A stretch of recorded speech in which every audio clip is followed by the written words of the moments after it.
Ibu-ibu ini namanya Haris. Dia orangnya baik banget, tulus, dan sering bantu orang-orang di sekitarnya. Setiap harinya, Haris bekerja sebagai petugas kebersihan part-time di 3 rumah orang kaya di kota London, yaitu rumah pria tukang selingkuh bernama Newcombe, rumah wanita kaya pelit bernama Dan, serta rumah gadis cantik tapi teledor bernama Penrose. Malam itu selesai kerja, Haris pergi ke bar bersama sahabatnya yang bernama Violet. Di bar, Haris memberitahu kalau dia baru aja dapat kiriman surat dari komandan militer Inggris. Suami Haris adalah salah satu tentara yang ikut bertempur di Perang Dunia Kedua. Dan karena takut surat itu berisi tentang kabar kematian sang suami, Haris pun tak berani membukanya. Melihat sahabatnya cemas, Violet mencoba menenangkan, lalu menyuruh membuka suratnya bersama-sama. Ketika surat dibuka, ternyata ketakutannya benar. Di surat itu tertulis bahwa suami Haris telah gugur di medan perang. Haris pun syok dan terus menangis. Keesokan harinya, meski masih berduka, Haris tetap berusaha bekerja sebaik mungkin. Saat sedang merapihkan pakaian di rumah Nyonya Den, dia melihat gaun yang sangat indah. Seumur hidup, baru pertama kali Haris melihat gaun seindah itu. Tak lama kemudian, Nyonya Den datang. Nyonya Den lalu pamer sambil bilang kalau gaun itu dia beli di Paris dari brand terkenal yaitu Christian Dior. Hanya ada satu di dunia dan harganya 500 pound sterling atau 9 juta rupiah. Mendengar cerita barusan, Haris kaget. Dia tak menyangka satu gaun aja harganya bisa semahal itu. Malamnya, Haris terus memikirkan gaun indah milik Nyonya Den tadi. Ia lalu bertekad, mulai sekarang dia akan mengumpulkan banyak uang demi bisa membeli gaun seperti itu juga.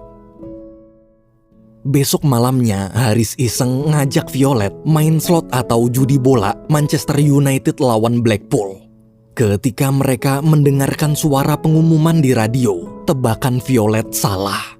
Padahal dia udah masang taruhan untuk tim sebesar MU, tapi MU malah kalah. Violet pun kecewa. Waktu mau membakar tiket slotnya, tiba-tiba Haris teriak bilang kalau dia menang.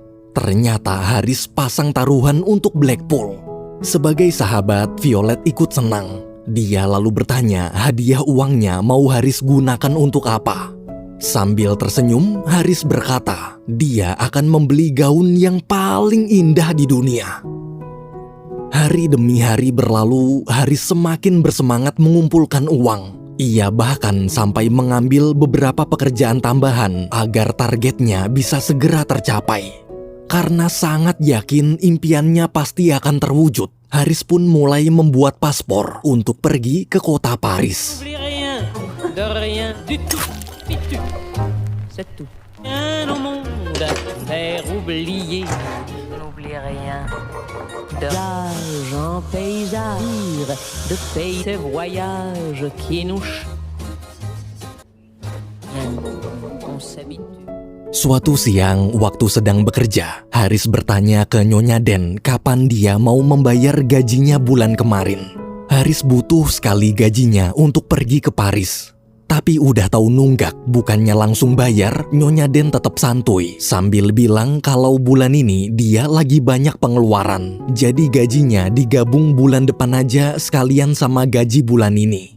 Mendengar itu, Haris cuma bisa istighfar. Malam hari ketika pulang kerja, Haris menemukan cincin berlian terjatuh di pinggir jalan. Karena tak mau mengambil yang bukan haknya, Haris pun langsung menyerahkan cincin berlian itu ke kantor polisi. Di rumah saat sedang menjahit, Violet datang kemudian mengajak ke tempat taruhan balapan anjing. Setelah terus dipaksa, Haris akhirnya mau. Sesampainya di tempat pacuan anjing, waktu melihat salah satu anjing di sana, Haris merasa seperti dapat wangsit. Ia lalu memasang taruhan untuk anjing itu. Bahkan saking yakinnya, Haris sampai nekat mempertaruhkan seluruh uang yang selama ini dia tabung. Kebetulan petugas loketnya adalah teman Haris yang bernama Archie. Meski Archie sudah berusaha memperingatkan kalau anjing pilihan Haris nggak bakalan menang, tapi Haris tetap yakin. Tak lama kemudian, balapan pacuan anjing pun dimulai.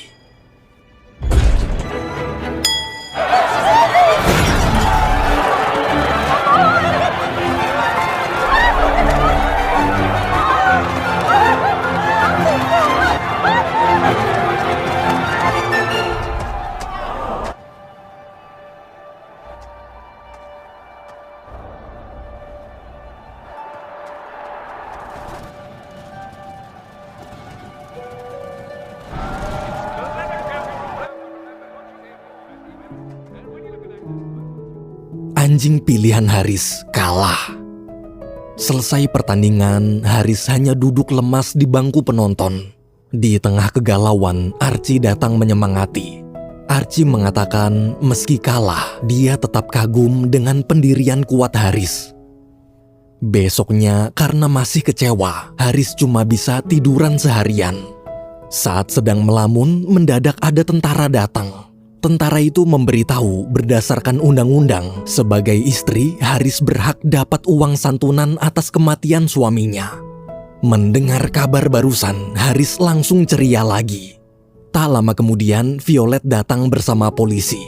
Pak polisi menjelaskan dia kesini untuk memberikan uang ucapan terima kasih dari si pemilik cincin berlian yang kemarin malam Haris temukan.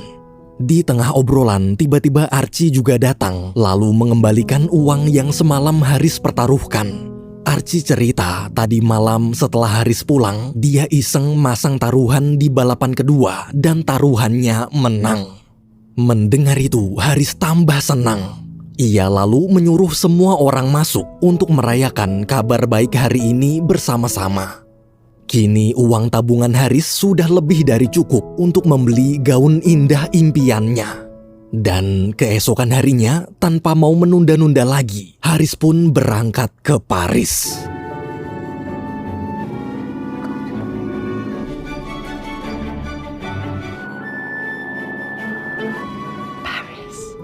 Sesampainya di kota Paris, karena sudah terlalu malam dan penginapan sudah tak menerima tamu, Haris jadi terpaksa tidur di stasiun bersama 3 pria yang sedang mabuk.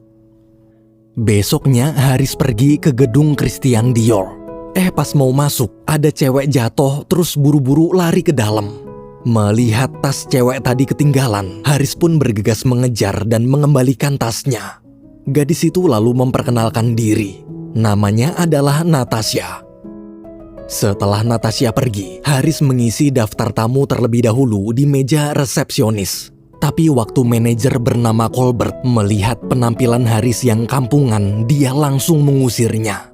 Karena sakit hati, dengan emosi Haris mengeluarkan semua uang tabungannya dan berkata dia juga mampu membeli gaun Christian Dior.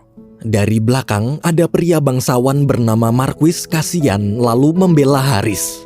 Marquis mengatakan kalau Haris akan masuk bersamanya. Mendengar itu, Colbert hanya terdiam. Di dalam, walaupun baru kenal, Marquis memperlakukan Haris dengan sangat ramah.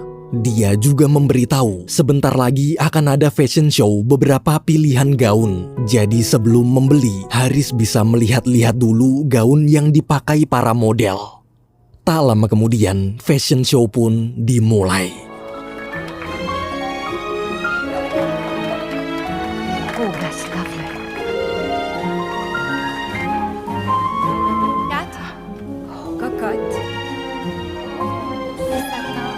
Champagne. Porto Rico. Robe. Oh, that's lovely. 73.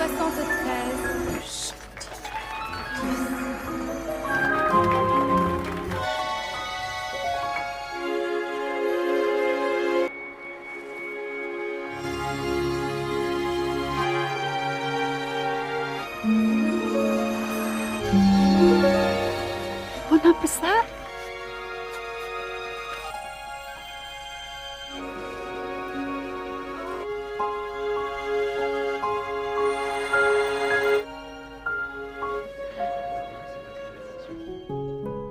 Saat fashion show selesai, Haris jatuh cinta dengan gaun nomor 89. Sayangnya, waktu staf bernama Margaret mau mencatat pesanannya, mendadak ada wanita bangsawan pelanggan VIP menyerobot gaun pilihan Haris. Margaret di situ menawarkan kenapa Haris tak membeli gaun nomor 73 aja. Karena dari awal nggak suka sama Haris, Colbert mencoba mengusirnya lagi secara halus. Di tengah obrolan, staf akuntan bernama Fauvel datang lalu menahan agar Haris tak pergi. Mereka semua pun saling main tarik ulur. Colbert menyindir apakah Haris punya uang untuk tinggal di Paris selama 2 minggu. Dan jika pulang ke Inggris, apakah Haris punya uang untuk pergi ke Paris lagi karena gaun nomor 73 itu statusnya masih pre-order, jadi baru akan selesai diproduksi 2 minggu lagi. Mendengar penjelasan Colbert, Haris sangat kecewa.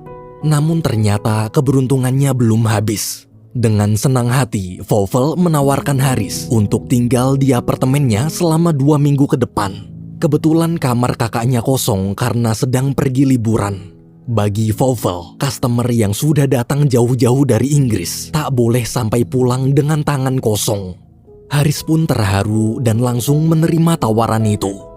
Haris kemudian diantarkan ke ruang fitting untuk mencatat ukuran bajunya. Saat masuk, semua karyawan bertepuk tangan menyambutnya dengan ramah. Mereka kagum orang dari kalangan bawah seperti Haris bisa meraih mimpinya membeli gaun mahal. Selesai fitting, waktu mau pergi ke apartemen Fauvel, Natasha datang menawarkan tumpangan sekaligus jalan-jalan keliling kota Paris.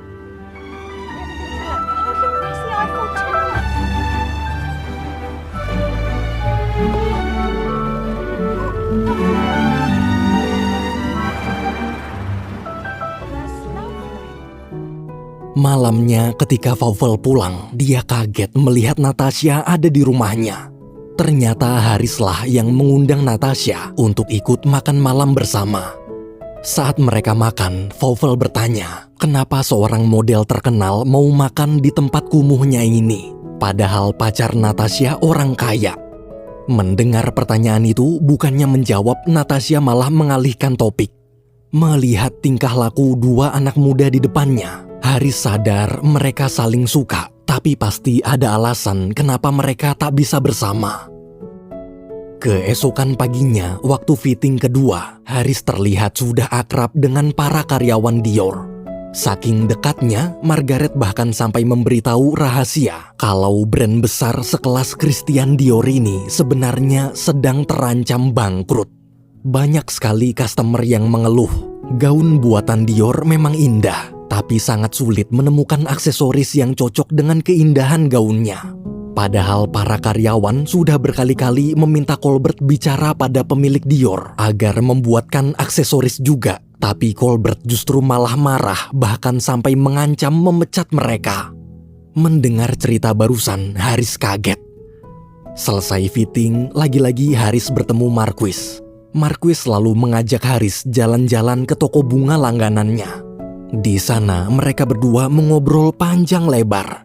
Di tengah obrolan, Marquis memberikan setangkai bunga mawar sambil bilang nanti saat gaun pesanan Haris udah jadi, dia yakin Haris akan terlihat sangat cantik. Mendengar pujian itu, hati Haris berbunga-bunga. Malamnya, Marquis mengajak Haris makan di restoran. Kebetulan mereka bertemu Natasha yang juga sedang makan malam bersama para investor Dior. Setelah makan, mereka berdua kemudian berdansa hingga larut malam. Besoknya, gara-gara kemarin pulang kemalaman, Haris jadi kesiangan dan telat datang fitting ketiga. Sesuai kesepakatan, Colbert pun membatalkan gaun pesanan Haris. Meski Haris sudah berusaha memohon, namun sayang aturan tetap aturan. Melihat kesedihan Haris, Margaret mencoba menghiburnya. Agar tak sia-sia udah datang jauh-jauh dari Inggris, Margaret lalu mengajaknya diam-diam melihat proses pembuatan gaun Dior secara langsung.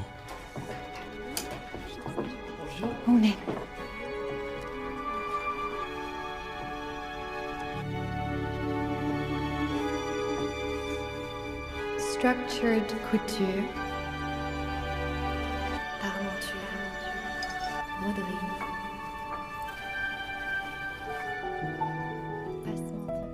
Setelah Haris menyaksikan dengan mata kepalanya sendiri, dia begitu kagum. Haris pun berkata, Dior bukan hanya sekedar brand biasa, tapi brand pencipta mahakarya. Tak lama kemudian Colbert datang. Melihat Haris belum pergi, Colbert kesal lalu mengajak ke ruangannya. Colbert bertanya untuk apa seorang cleaning service seperti Haris membeli gaun Dior. Haris harusnya sadar bahwa gaun Dior itu adalah mahakarya yang hanya pantas dipakai para orang kaya, bukan dipakai seorang pembantu. Walaupun sakit hati, Haris mencoba tetap tersenyum. Di tengah obrolan, mendadak Natasha datang memberikan Haris bunga dan memberitahu kalau tadi pagi Marquis menitipkan bunga ini untuk Haris. Marquis juga menitipkan pesan jika ada waktu dia ingin sekali bertemu Haris lagi besok. Mendengar ucapan Natasha, Colbert bingung kenapa pria bangsawan mau mendekati Haris. Malam hari, Fauvel mengajak Haris jalan-jalan. Sepanjang jalan, Fauvel curhat tentang masalah yang sedang Christian Dior hadapi. Brand terkenal itu sekarang benar-benar terancam bangkrut. Waktu lagi ngobrol, mereka melihat Natasha bersama pacarnya pergi ke bioskop naik mobil mewah. Haris di situ mengatakan dia tahu Fauvel pasti menyukai Natasha dan dia juga tahu sebenarnya Natasha juga menyukai Fauvel. Mendengar ucapan Haris, Fauvel tetap minder. Dia merasa tak pantas bersaing dengan pacar Natasha yang orang kaya. Karena tak ingin berlarut-larut, Fauvel lalu mengalihkan topik. Dia bertanya selama di Paris, hal apa yang membuat Haris jatuh cinta dengan kota ini. Haris pun terdiam. Di kamar, dia terus memikirkan ucapan Fauvel tadi. Seketika Haris teringat dengan semua perlakuan lembut Marquis. Ia merasa mungkin sudah saatnya dia mulai mencoba membuka hati untuk pria lain. Esok hari waktu bertemu lagi, Marquis mengajak Haris ke rumahnya. Di sana dia menunjukkan foto-foto masa kecilnya, lalu bercerita kalau dia dan almarhum istrinya sudah saling kenal dari SD. Dulu di sekolah ada seorang cleaning service yang sangat baik pada mereka berdua.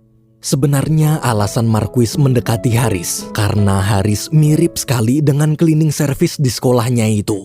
Dulu Marquis belum sempat membalas kebaikannya, jadi waktu pertama kali melihat Haris, dia merasa harus memperlakukannya dengan baik untuk membalas budi. Mendengar cerita Marquis, Haris patah hati. Dengan kecewa, dia langsung pergi dari sana. Di jalan, Haris merenung memikirkan betapa bodohnya dia. Harusnya dari awal dia sadar Marquis hanya mau berteman aja, nggak mungkin lebih. Keesokan harinya, saat lewat di depan gedung Christian Dior, Haris melihat karyawan-karyawan keluar sambil menangis. Margaret lalu cerita kalau mereka baru aja di PHK besar-besaran. Haris yang kaget pun mengajak mereka menemui Colbert. Di dalam, Haris bertanya kenapa Colbert tega memecat para karyawannya, padahal mereka sudah susah payah berjuang mempertahankan perusahaan ini. Karena Colbert tetap bodoh amat, Haris nekat mengajak seluruh karyawan mogok kerja dan demo menemui bos besar pemilik Christian Dior langsung, yaitu Christian Dior itu sendiri. Come and do this for me. Down tools. Come on, get behind me. Lady, come on, follow me. Non mais, Marguerite, qu'est-ce qui vous prend? Tout ça, c'est... Mrs. Harris, I beg of you. Dalam ruangan Christian Dior, Haris menyuruh Fauvel bicara dengan lantang. Sampaikanlah ide-ide brilian yang selama ini para karyawan diskusikan. Meski takut, Fauvel akhirnya menyampaikan idenya. Sekarang permintaan pasar telah berubah.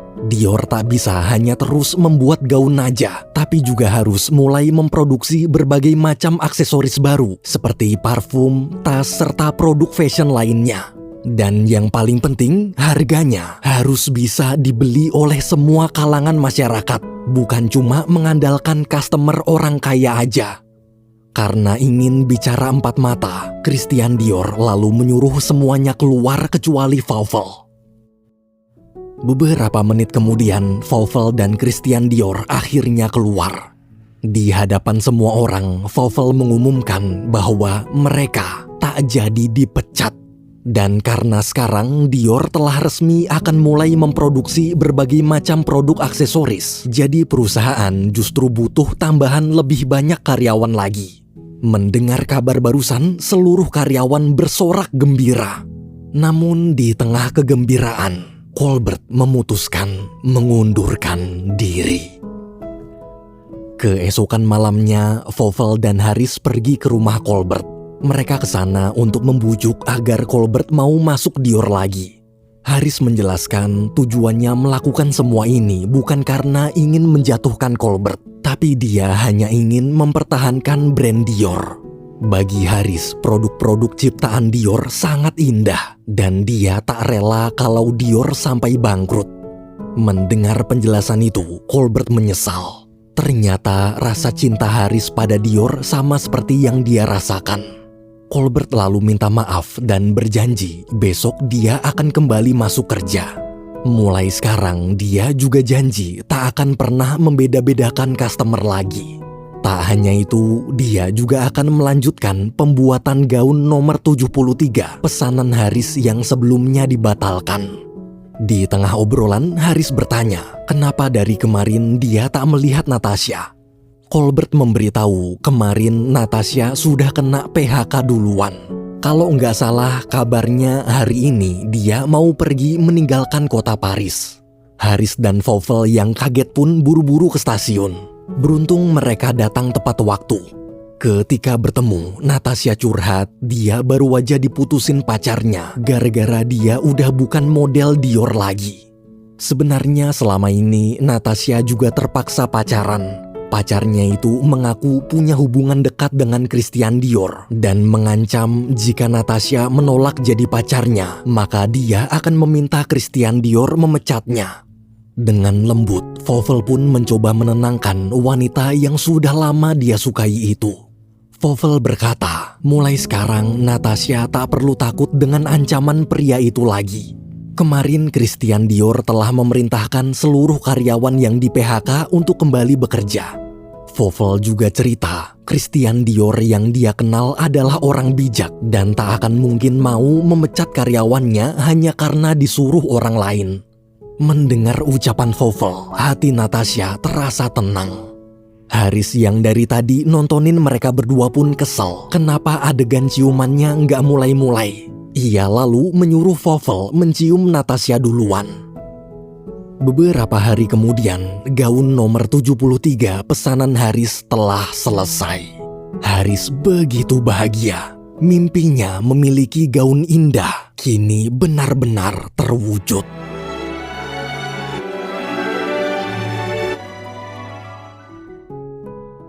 Siangnya Harris pulang ke Inggris. Malam hari waktu lagi cuci piring, Harris kaget ada yang menggedor-gedor pintunya. Saat dibuka, ternyata itu adalah salah satu majikannya yang bernama Penrose. Dengan panik, Penrose curhat. Malam ini dia harus menghadiri pesta pertemuan produser film, tapi gaun yang sudah dia siapkan rusak. Penrose sedih, padahal pesta ini sangat penting untuk masa depan karirnya. Meski berat, tapi demi kebahagiaan majikan yang telah bertahun-tahun mempekerjakannya itu, Harris akhirnya rela meminjamkan gaun Dior barunya.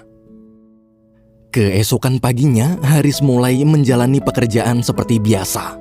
Namun ketika sedang membersihkan rumah Penrose, tiba-tiba Harris terdiam syok. Dia melihat gaun barunya telah rusak terbakar. Di atas gaun itu ada surat dari Penrose yang tertulis, di pesta tadi malam dia teledor tak sengaja membakar gaun Harris karena terlalu dekat dengan penghangat ruangan. Hati Harris pun hancur. Dengan kecewa, detik itu juga dia memutuskan berhenti bekerja di rumah Penrose. Malamnya di atas jembatan, Harris terdiam merenung. Kebahagiaan dan mimpi yang selama ini dia perjuangkan sekarang telah musnah hanya dalam satu malam. Beberapa hari kemudian, Violet datang berkunjung ke rumah Harris lalu menunjukkan koran. Di koran itu ada berita tentang gaun Dior milik Harris yang dipakai Penrose rusak. Karena gaunnya cuma ada satu di dunia, jadi kabar ini dengan cepat langsung tersebar luas. Membaca berita itu, hati Haris semakin sedih. Sebagai sahabat, Violet mencoba menenangkan. Agar Haris ceria lagi, Violet pun mengajaknya pergi ke pesta dansa besok malam. Besok paginya, Haris kembali bekerja. Ketika sampai di rumah Newcombe menyemangati sambil bilang kalau dia sudah membaca berita tentang gaun Dior Haris yang rusak. Newcombe mengatakan jika seseorang telah menginjakkan kakinya di kota Paris sekali aja, maka orang itu pasti akan dapat keberuntungan. Jadi Haris hanya perlu bersabar. Dia yakin cepat atau lambat, keberuntungan itu pasti akan datang. Setelah membereskan rumah Newcombe, Haris lanjut kerja di rumah Dan. Saat melihat gaun Dior di lemari Dan, hati Haris terasa perih. Tak lama kemudian Dan datang.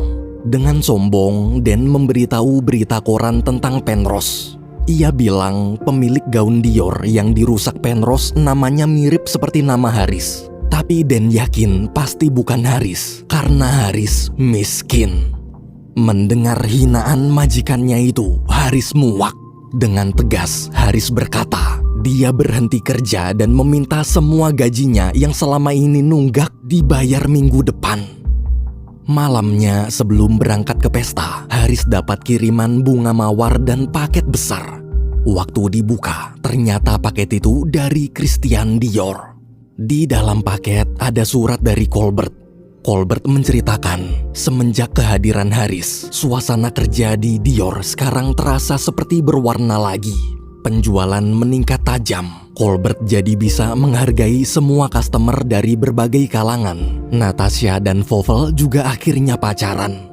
Marquis pun ikut mengirimkan bunga sebagai ucapan maaf serta tanda pertemanan. Colbert cerita kabar tentang gaun Haris yang rusak telah tersebar di Paris.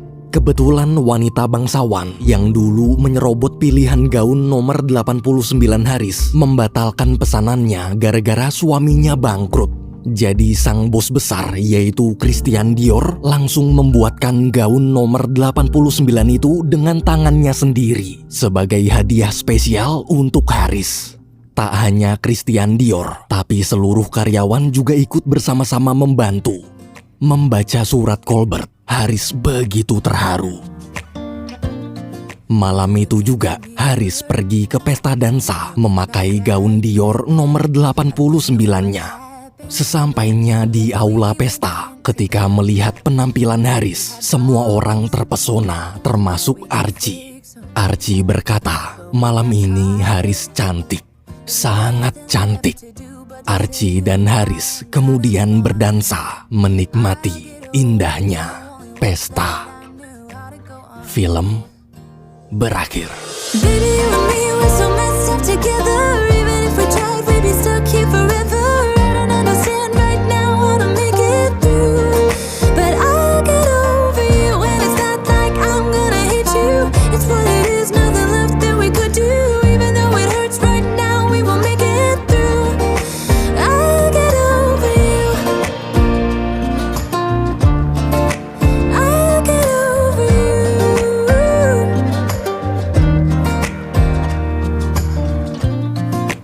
Back when I met you, we were like fireworks.